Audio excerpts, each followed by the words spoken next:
religiões do mundo.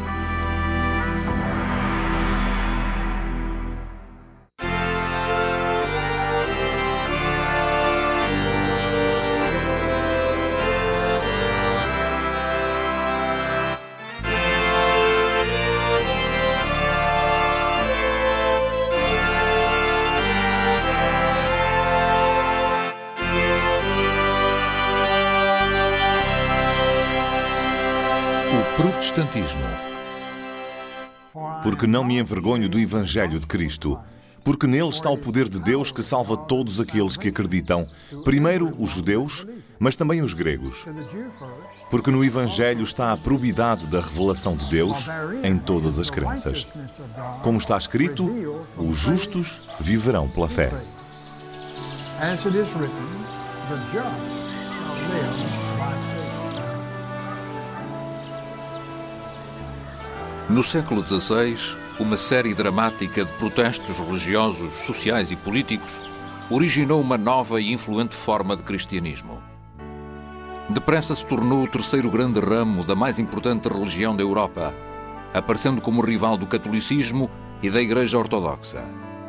O cristianismo protestante viria a espalhar-se pelo mundo inteiro naquilo que se tornou um dos maiores movimentos religiosos da história.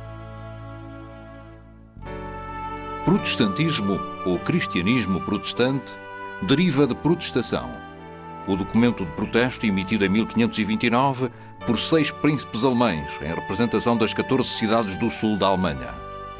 O objetivo dessa aliança era a revolta contra as decisões religiosas da Dieta Imperial de Speyer, que havia tentado unificar os territórios do Sacro Império Romano, a Suíça, a Áustria e a Alemanha, exigindo a uniformidade do culto.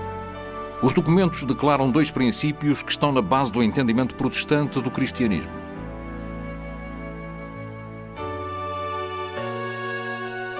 O mesmo par de princípios foi defendido pelo sacerdote alemão Martinho Lutero em 1521, a quando do famoso confronto com a Igreja Católica Romana e com o Sacro Império Romano. O primeiro princípio afirma que a palavra de Deus é uma autoridade maior do que qualquer autoridade humana. O segundo afirma que apenas a consciência justifica a oposição a determinados decretos da Igreja. Na cidade de Worms, um grupo de governantes e líderes religiosos reuniram-se naquilo que ficou conhecido como a Dieta de Worms. Intimaram Lutero a comparecer e a retratar-se dos seus princípios. O confronto entre Lutero e a Igreja Católica Romana levaria 8 anos depois à protestação. O protestantismo começou como um pequeno movimento para reparar determinadas injustiças dentro da estrutura existente ao nível da Igreja e do Estado.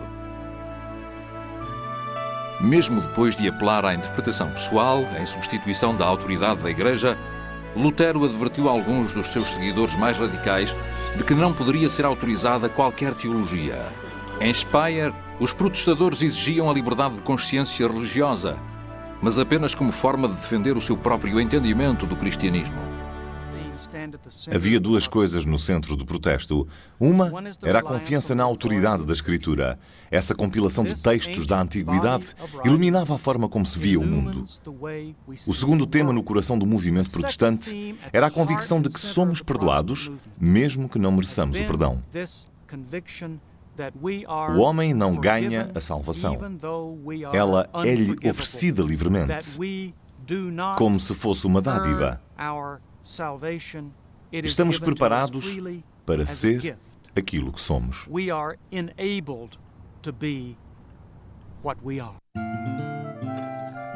A invenção da imprensa, cerca de um século antes, tornou o acesso à Bíblia muito mais fácil. Muitos cristãos queriam agora decidir por eles próprios aquilo que significava a Escritura. Apesar dessas desavenças, a primeira geração de cristãos protestantes exigia que os seus seguidores aceitassem várias convicções teológicas comuns. Centravam-se naquilo que achavam serem os erros da Igreja. A Confissão de Genebra declarou que, centrando-se apenas na glorificação de Deus, os protestantes não sucumbiriam à glorificação das coisas humanas, que se tinham tornado tão proeminentes na Igreja Católica Romana. A reforma no Sacro Império Romano depressa se dividiu em 2 fações, uma liderada por Lutero, no norte, e a outra por Ulrich Zwingli, no sul. O único ponto comum a essas duas fações protestantes era a divergência mútua. Um outro princípio protestante era o sacerdócio universal dos crentes. Isso não significava que não deveria haver sacerdotes, nem que as hierarquias sociais devessem ser abolidas. O sacerdócio universal dos crentes significava que todas as pessoas tinham acesso imediato a Deus. Não precisavam de recorrer a um padre.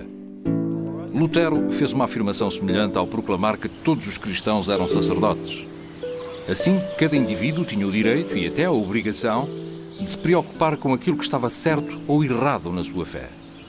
Os leigos não deviam, por isso, ser desencorajados por aqueles que reclamassem para si essa tarefa, enquanto especialistas. Lutero tinha um interesse especial por examinar a natureza da vida religiosa, talvez porque tinha sido monge. Argumentava agora que todo o trabalho honesto feito ao serviço de Deus tinha o estatuto de vida sagrada.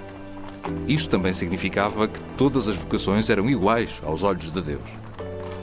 No entanto, a nova atenção protestante dada à Bíblia provocou o eclodir de uma outra implicação.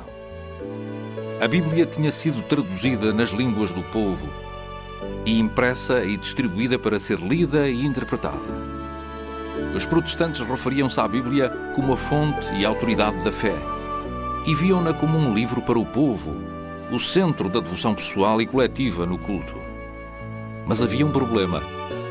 Uma vez que os protestantes afirmavam que todas as pessoas na igreja eram sacerdotes, por que razão deveria haver uma designação especial? A maioria destes primeiros reformistas acreditava que os sacerdotes, ou padres, deviam ser escolhidos para efetuarem determinadas tarefas. A Bíblia devia agora ser compreendida e não dramatizada. Tornou-se mais importante do que nunca que as pessoas leigas soubessem ler e que fossem educadas nos princípios básicos da fé. A tarefa dos sacerdotes não era tanto conduzir um ritual formal, mas interpretar a palavra ou proclamar o Evangelho. O sermão tornou-se o acontecimento central do culto. Em meados do século XVII, alguns grupos, como os Quakers, opunham-se à chamada contratação de sacerdotes, que aceitavam um pagamento pelos seus serviços.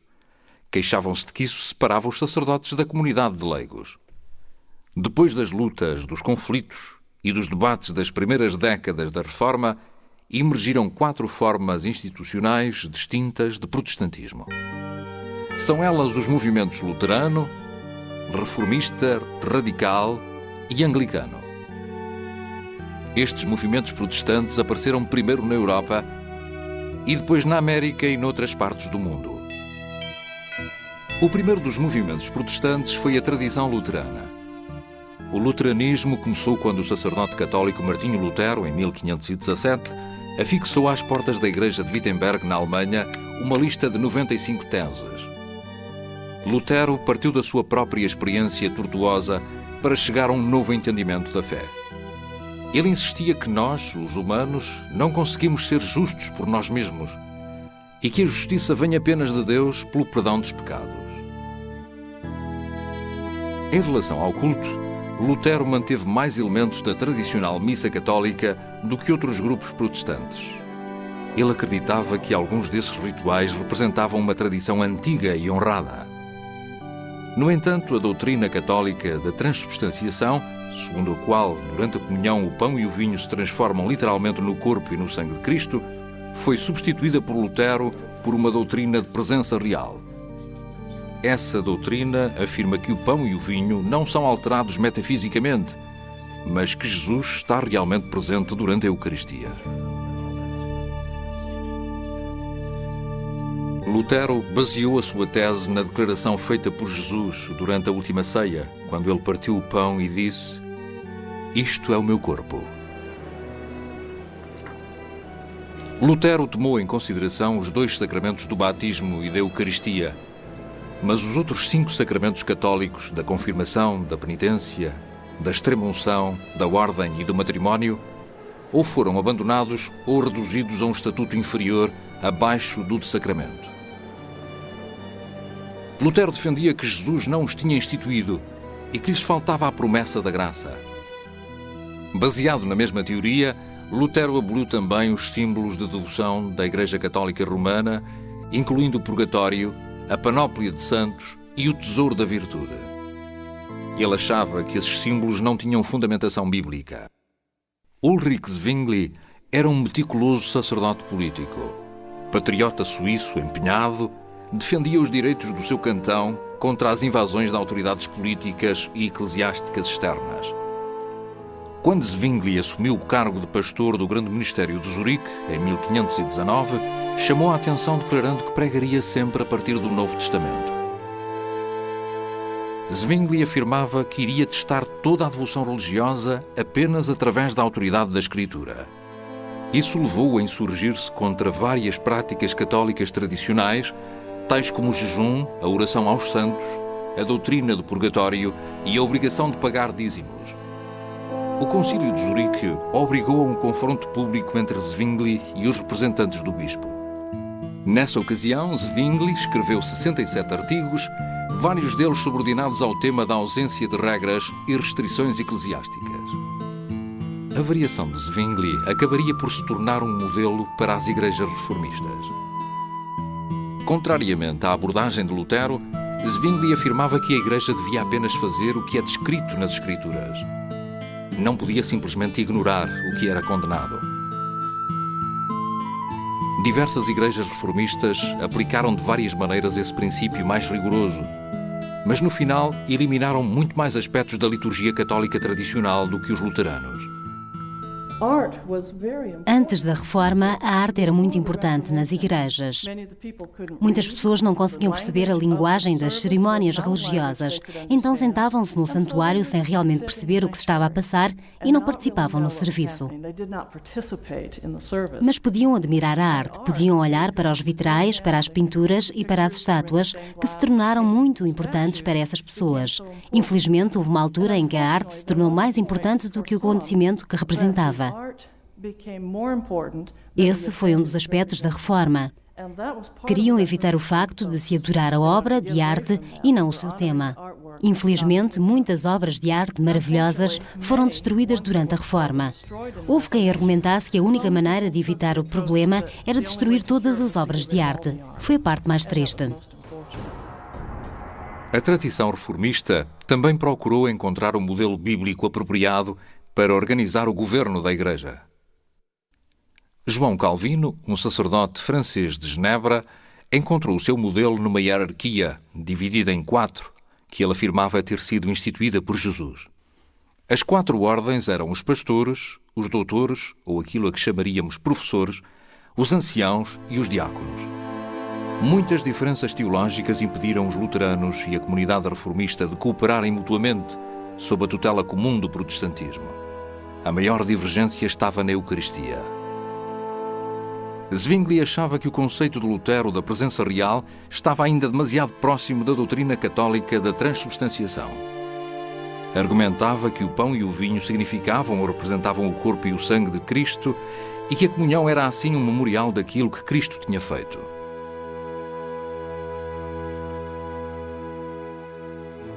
Zwingli achava que a Eucaristia era claramente secundária em comparação com o serviço da palavra.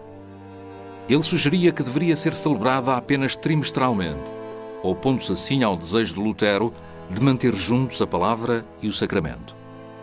Os reformistas também recebiam a comunhão no sítio onde estavam sentados, em vez de se aproximarem do altar. Os religiosos radicais surgiram no início da Reforma. Esse grupo representa um terceiro ramo do movimento protestante. Há 4 tipos distintos de radicais: os teocratas revolucionários, os espiritualistas, os antitrinitários e os anabatistas. Os teocratas revolucionários e os espiritualistas surgiram no início da Reforma Alemã. Thomas Müntzer afirmava ter recebido uma revelação que supostamente transcendia a Escritura e acreditava que essa revelação seria cumprida na história. Müntzer exigia a separação dos eleitos dos ateus. Declarou que os princípios cristãos deviam pegar na espada e restabelecer a lei de Deus. Durante mais de um século, Müntzer seria um símbolo tanto dos protestantes como dos católicos romanos, de tal forma que os radicais chegaram a estabelecer laços perigosos nos seus esforços para derrubar a sociedade existente. O terceiro grupo de reformistas radicais eram os antitrinitários. No século XVI, o mais famoso foi Miguel Servato, um físico e filósofo espanhol.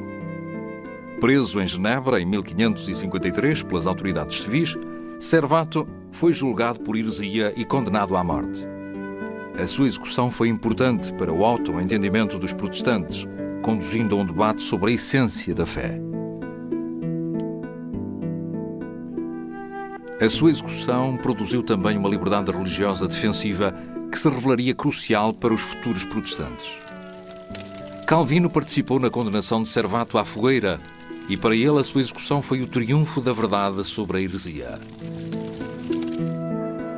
O termo anabatista é ainda ocasionalmente usado para designar vários desses grupos radicais, mas refere-se mais propriamente a um pequeno grupo cujos membros pretendem restaurar o padrão de vida apostólica que existia nas primeiras comunidades cristãs. O termo anabatista foi na realidade inventado pelos oponentes a esses grupos. Significa rebatismo e é usado para designar grupos que acreditam que o batismo não é para as crianças. Os anabatistas acham que o batismo é apenas destinado àqueles que podem professar a sua fé. Os mais significantes são os irmãos suíços, os menonistas e os luteritas. Os menonistas, cujo nome deriva do seu antigo líder e sacerdote Menno Simons, foram fundados nos Países Baixos e norte da Alemanha depois de 1540. Na América do Norte, os descendentes dos menonistas incluem algumas comunidades Amish nas zonas rurais de vários estados e no oeste do Canadá. Durante os séculos XVI e XVII, os anabatistas foram presos, desterrados ou executados. Os números variam. As razões legais para essas perseguições eram a violação da lei civil, a rebelião e a heresia. Essa perseguição foi suficientemente extensa para criar entre os anabatistas o sentimento de serem uma igreja mártir. É impossível para os batistas documentar a sua história. A documentação é difícil quando se trata de um grupo perseguido. Acabamos por ser postos de lado. No início, éramos severamente perseguidos ao ponto de nos quererem matar, especialmente quando os governantes emitiam um decreto segundo o qual todos deviam pertencer à mesma igreja. Nós achávamos que ser membro de uma igreja não tinha que ter por base uma experiência religiosa anterior. Cada um devia ter a sua experiência pessoal com Deus. Há quem pense que precisamos de ser batizados para sermos salvos. Os batistas nunca afirmaram isso. Acham que se chega à graça através da fé. Batizamos por imersão, porque se assemelha ao que aconteceu com Cristo. Ele foi morto, sepultado e ressuscitou.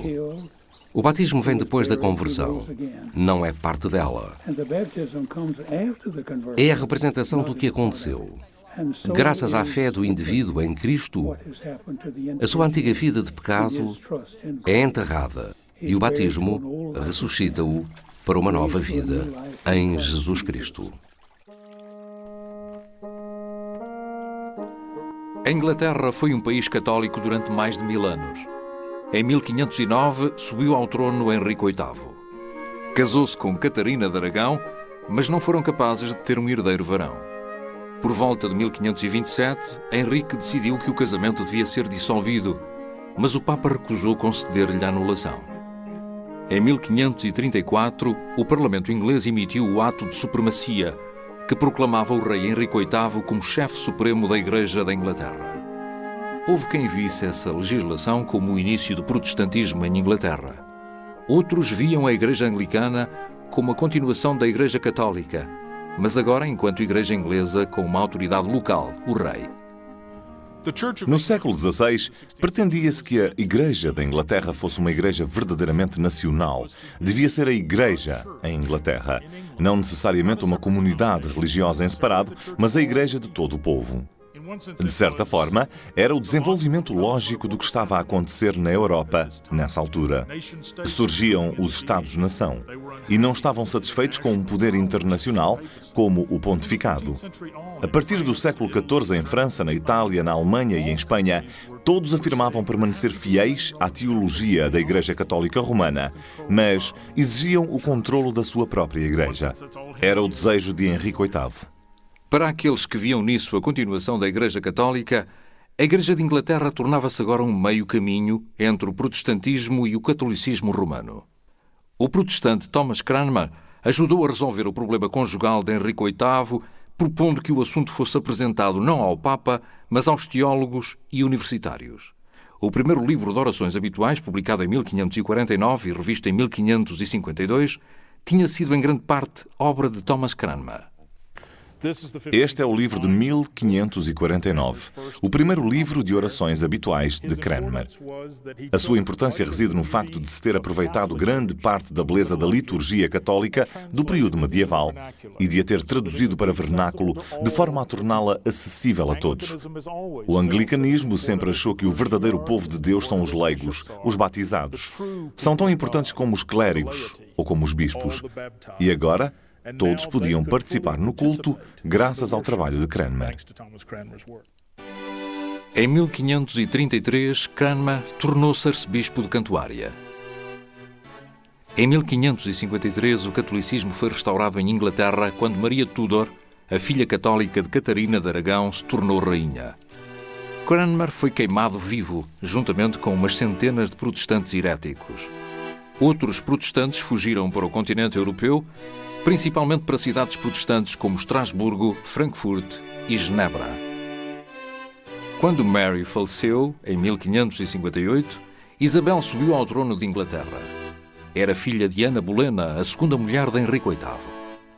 A Inglaterra voltou a ser um país protestante e os exilados puderam regressar para assistir à conversão da Igreja da Inglaterra de novo ao protestantismo.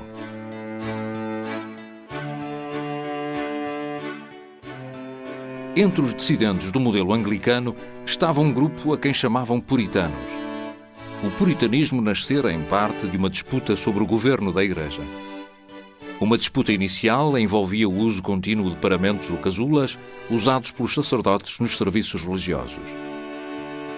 Um dos símbolos distintivos do bispo é o báculo ou bastão episcopal. O bispo é o principal pastor do povo. A ideia do báculo é ser um símbolo de autoridade. Ao ser o principal pastor da Igreja, o bispo tem o poder de salvar aqueles que precisam da salvação. Alguns bispos, ao longo dos anos, não deixaram de lembrar que o seu bastão tinha a outra extremidade aguçada. Sempre que necessário, o bispo podia dar uma espetadela a quem precisasse. Alguns desses puritanos ingleses podiam ser chamados presbiterianos. Os puritanos preocupavam-se muito com a seriedade do pecado, com a sua reparação e com a necessidade de Deus concretizar a conversão das almas individualmente. Estavam convencidos de que a verdadeira Igreja de Deus não tem bispos e limitavam-se a ter um pastor instruído para a proclamação da palavra através da pregação. Mais tarde, os puritanos passaram a ser chamados independentes e depois congregacionistas. Alguns desses independentes praticavam o batismo de crentes adultos, acabando por se tornar conhecidos como batistas. A Igreja Oficial e o Estado de Inglaterra juntaram-se para resistir a esses críticos, perseguindo muitos deles. Depois da Reforma Protestante, um período de consolidação começou a delinear as fronteiras teológicas e políticas da Europa.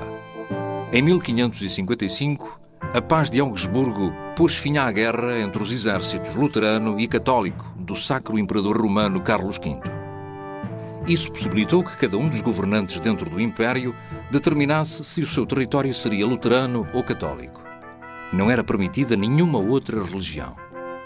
Em França, os frequentes conflitos religiosos terminaram com o Édito de Nantes, em 1598.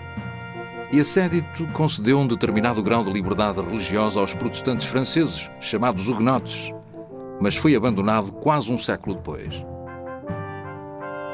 Os huguenotes foram forçados a retirar-se para as montanhas ou então a emigrarem.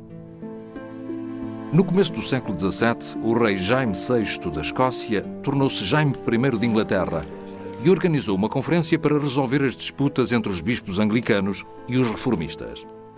Embora a conferência não tenha conseguido resolver os problemas maiores relacionados com o governo da Igreja e com o culto, exigiu uma tradução oficial da Bíblia para ser usada em todas as igrejas britânicas.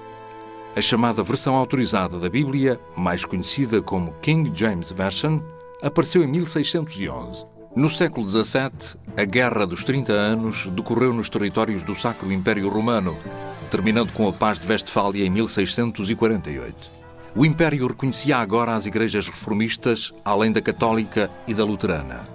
As guerras civis inglesas, na década de 40, deram liberdade durante alguns anos aos presbiterianos, aos dissidentes independentes e aos Quakers.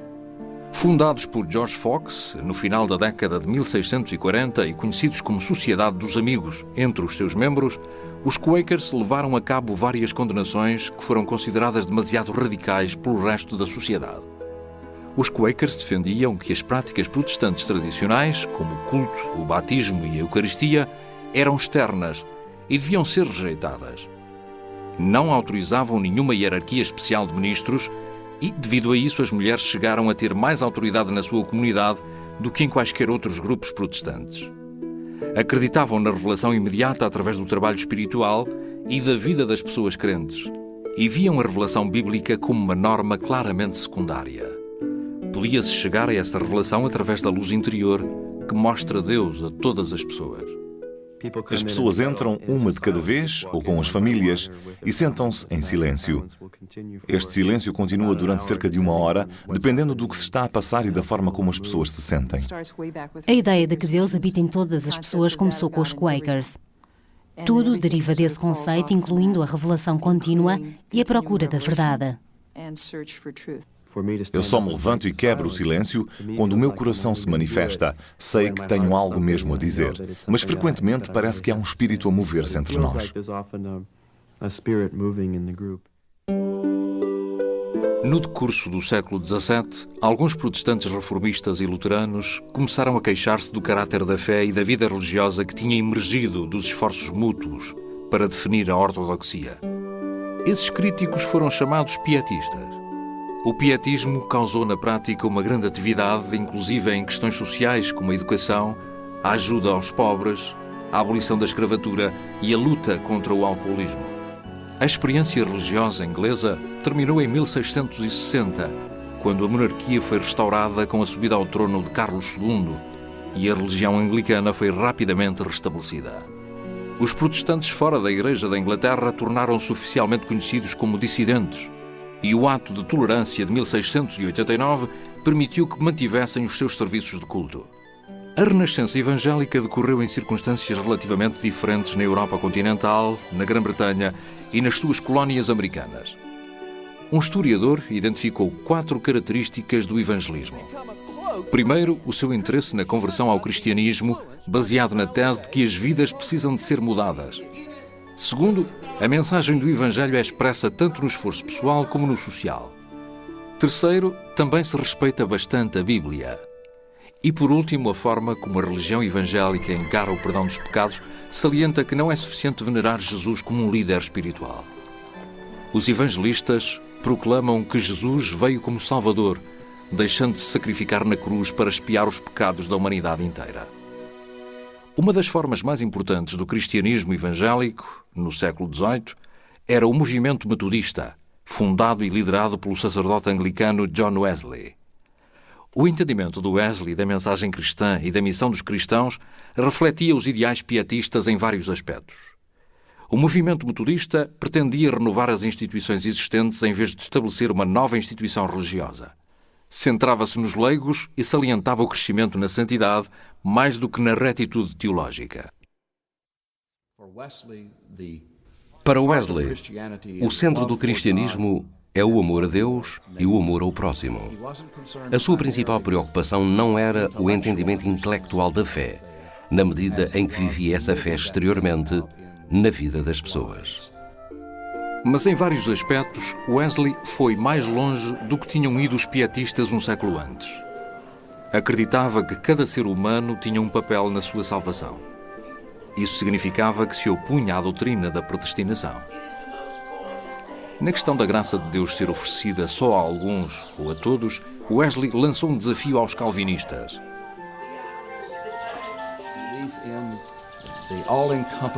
Devido à sua fé na graça abrangente de Deus, que contemplava e estava em toda a gente, ele proclamou a mensagem do amor redentor de Deus por todas as pessoas.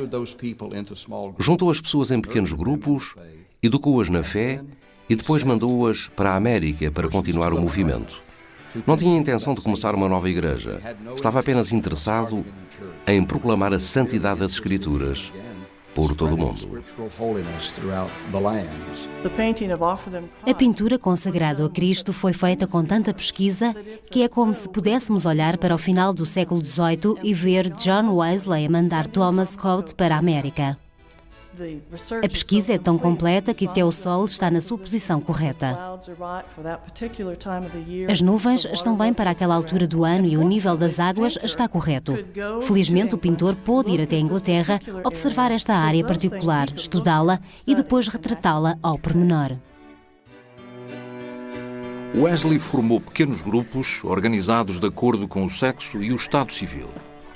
Também desenvolveu uma organização de pregadores laicos para viajarem entre as comunidades metodistas.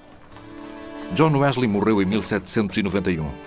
Durante a sua vida, o movimento metodista tinha permanecido um ramo da Igreja Anglicana, mas depois da sua morte tornou-se gradualmente um grupo religioso autónomo.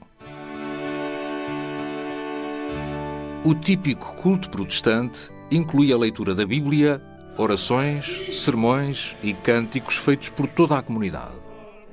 No entanto, o que os protestantes cantam e o modo como o fazem tem mudado consideravelmente ao longo dos séculos. Durante o século XVI, os primeiros anos do protestantismo, os cânticos envolviam esquemas métricos.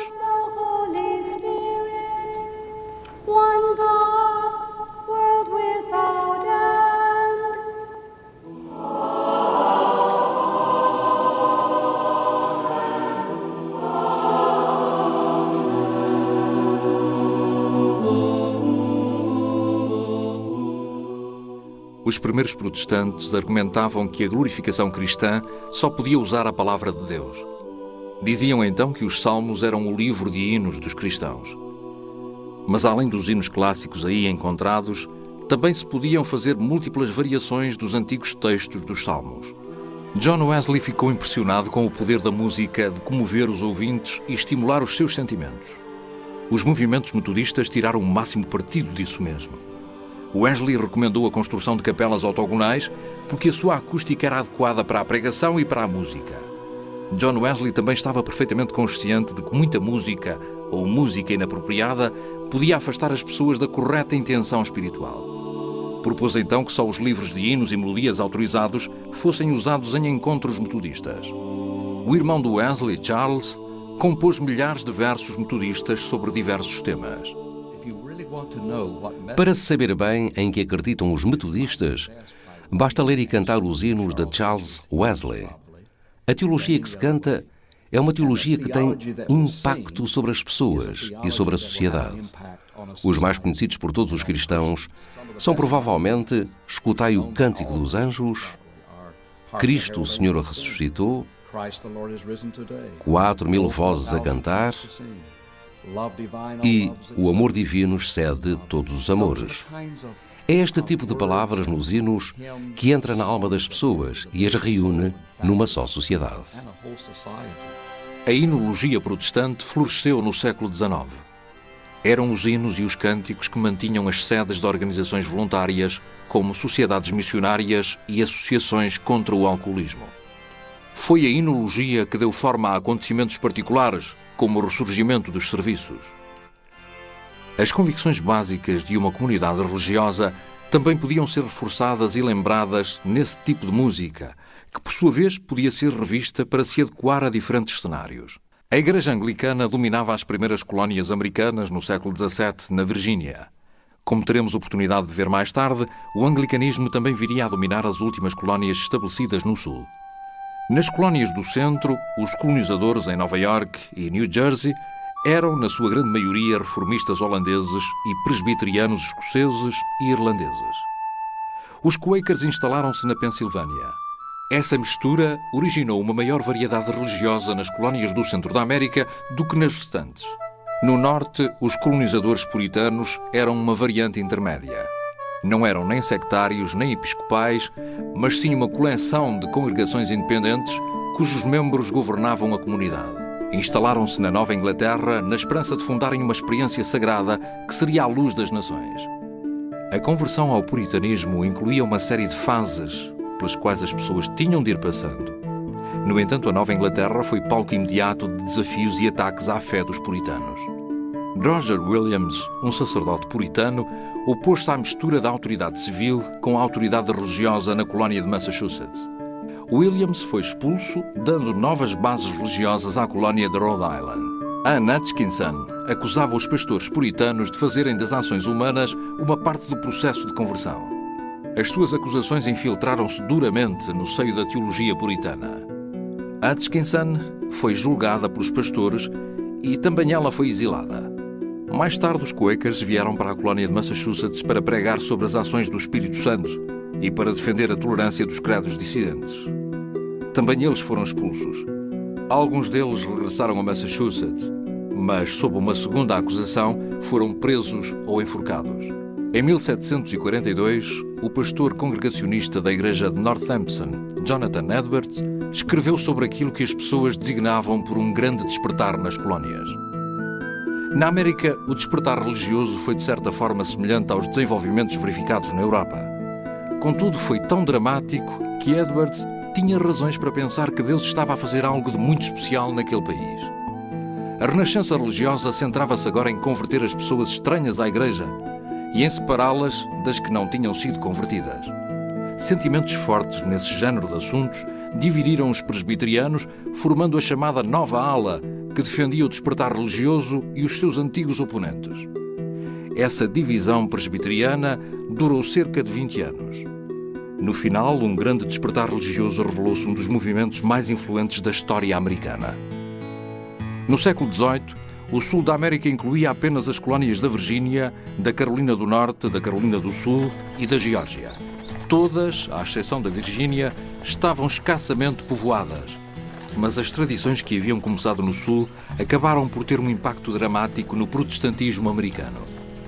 No sul, os batistas e os metodistas chamavam-se irmãos e irmãs uns aos outros, aceitando a presença de escravos nas suas famílias religiosas. Centravam-se mais em questões de santidade pessoal, condenando frequentemente a dança e a bebida. Os habitantes do sul tentaram reproduzir o estabelecimento religioso anglicano, o que acabaria por ficar conhecido nos Estados Unidos como Igreja Episcopal. O novo estilo religioso do despertar do século XVIII transformou o encontro entre as raças branca e negra da América. No sul, o cristianismo evangélico abrigava geralmente todos os tipos e condições de pessoas, incluindo pregadores negros, que depois se tornaram líderes das comunidades batista e metodista em especial. Muitos evangelistas opunham-se à escravatura. No entanto, no início do século XIX, o evangelismo de raça branca afastou-se bastante das posições anti-esclavagistas e a vertente negra seguiu o seu próprio caminho. Em novembro de 1786, ocorreu a separação mais dramática da Igreja-mãe. A Igreja Metodista de São Jorge, em Filadélfia, surgiu quando Absalom Jones, William White e Richard Allen se ajoelharam junto ao altar para rezar. Os diáconos da Igreja, que eram predominantemente de raça branca, retiraram-nos dali à força. Os membros de raça negra da congregação, que ficaram muito ofendidos, abandonaram a igreja de uma forma bastante dramática. Foi deste episódio que, entre 1787 e 1791, derivou a Igreja Episcopal Metodista Africana, com o nome da primeira Igreja-mãe de Filadélfia.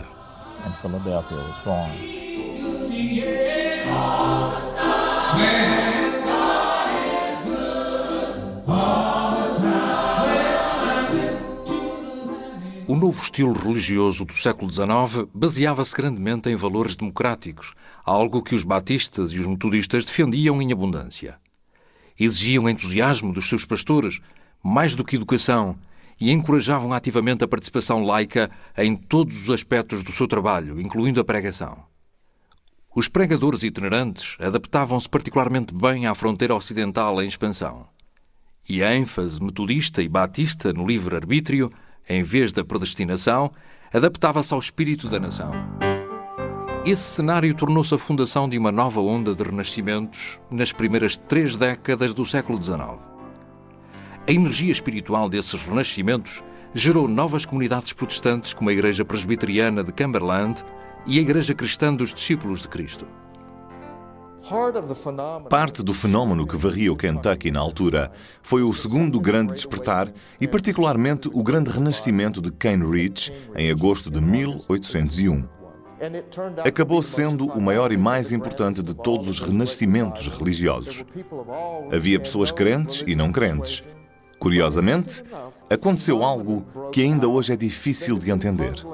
Sempre que as pessoas eram apanhadas no meio de um qualquer exercício espiritual, havia quem andasse de um lado para o outro, quem ladrasse como cães, quem risse às gargalhadas. É um enigma. Mas como explicar tudo o que se relaciona com o espírito? Fez-se depois um acordo que permitiu que o poder daquele momento transcendesse as divisões entre as comunidades. Os presbiterianos ouviam os metodistas. Os metodistas ouviam os batistas. Estavam todos juntos, partilhando o mesmo espírito no culto de Deus. As mulheres normalmente não podiam ser líderes protestantes, mas muitas conseguiram tirar proveito de toda aquela excitação. Frances Willard organizou as mulheres no apoio à causa contra o álcool. Algumas mulheres, como Jerrina Lee, reclamavam o direito de pregar. A chamada Idade Moderna foi caracterizada por termos sugestivos como liberal e democrático. Foi uma época de desenvolvimento dos impérios industriais e dos complexos urbanos. A modernidade também foi caracterizada por formas de pensar que incluíam o capitalismo, o nacionalismo, o colonialismo e o darwinismo. Para os protestantes, a Idade Moderna estava repleta tanto de oportunidades como de ansiedades. Os protestantes liberais acreditavam que a fé religiosa era compatível com o criticismo académico e que podíamos ignorar grande parte do antigo panorama de forma a preservar a essência da mensagem cristã. Para os liberais, a pior coisa que os cristãos podiam fazer era tentar proteger ou isolar a Bíblia dos seus críticos. Para os protestantes liberais, a Bíblia era um livro humano e histórico, tal como a religião era um fenómeno humano. O século XIX também presenciou um ressurgimento conservador entre os protestantes. E não apenas da parte de antigos fanáticos ou daqueles que interpretavam literalmente os aspectos da criação no Gênesis. Os liberais argumentavam que os humanos tinham a capacidade de conhecer a vontade de Deus. Os conservadores argumentavam o contrário, que só se pode conhecer Deus através da revelação bíblica. Os textos bíblicos falavam dos chamados últimos dias, em que se esperava o regresso glorioso de Jesus Cristo. Os pré-milenaristas acreditavam que o mundo se estava a aproximar rapidamente deste milénio e rejeitavam a esperança liberal nas possibilidades humanas para este mundo. Argumentavam que o regresso de Cristo seria cataclísmico e que ele expulsaria os crentes deste mundo para se encontrarem com Deus. Vi o céu aberto, e eis que aparece um cavalo branco. Aquele que o monta chama-se Fiel e Verdadeiro, julga e faz guerra com justiça. No século XIX, algumas opiniões milenares produziram novos grupos religiosos. As igrejas adventistas foram as mais marcantes. Surgiram depois de um agricultor de Nova Iorque, de seu nome William Miller, predizer que Cristo regressaria em 1844. Os liberais e os conservadores coexistiam em muitas dessas comunidades. Nos extremos do debate, houve algumas disputas mais notórias, incluindo cismas religiosos e até julgamentos por heresia. Mas esses conflitos resolveram-se normalmente sem grandes reajustamentos institucionais. No século XX, o movimento ecuménico também renovou o modo como a Igreja cristã avaliava as outras religiões. A velha atitude de rejeição e condenação das religiões não cristãs começou a ser criticada. A tradicional mensagem evangélica de simplicidade e clareza, centrando-se na credibilidade da Bíblia e na salvação em Jesus Cristo, atraiu muitos seguidores no final do século. Assim como os protestantes conservadores apoiaram politicamente as causas conservadoras, também os protestantes liberais apoiaram ativamente as causas políticas liberais. Questões como a homossexualidade, o aborto, a política externa e o ambiente tornaram-se grandes preocupações religiosas. Invocam agora poderosos ideais e compromissos religiosos, ao mesmo tempo que os cristãos se empenham fortemente em assuntos que inflamam a vida política da atualidade. Protestante é um termo muito vasto e flexível. Poucos membros de igrejas protestantes, se fossem interrogados para uma pesquisa, se identificariam primariamente como protestantes. Uma primeira denominação seria provavelmente cristão, ou então o nome de um qualquer grupo religioso, ou um adjetivo como evangelista ou pentecostal. Há muitos protestantes que têm opiniões diferentes acerca da natureza da igreja, do ministério, do culto e da autoridade religiosa. Celebram o batismo e a Eucaristia de formas diferentes e dão significados diferentes a esses dois sacramentos.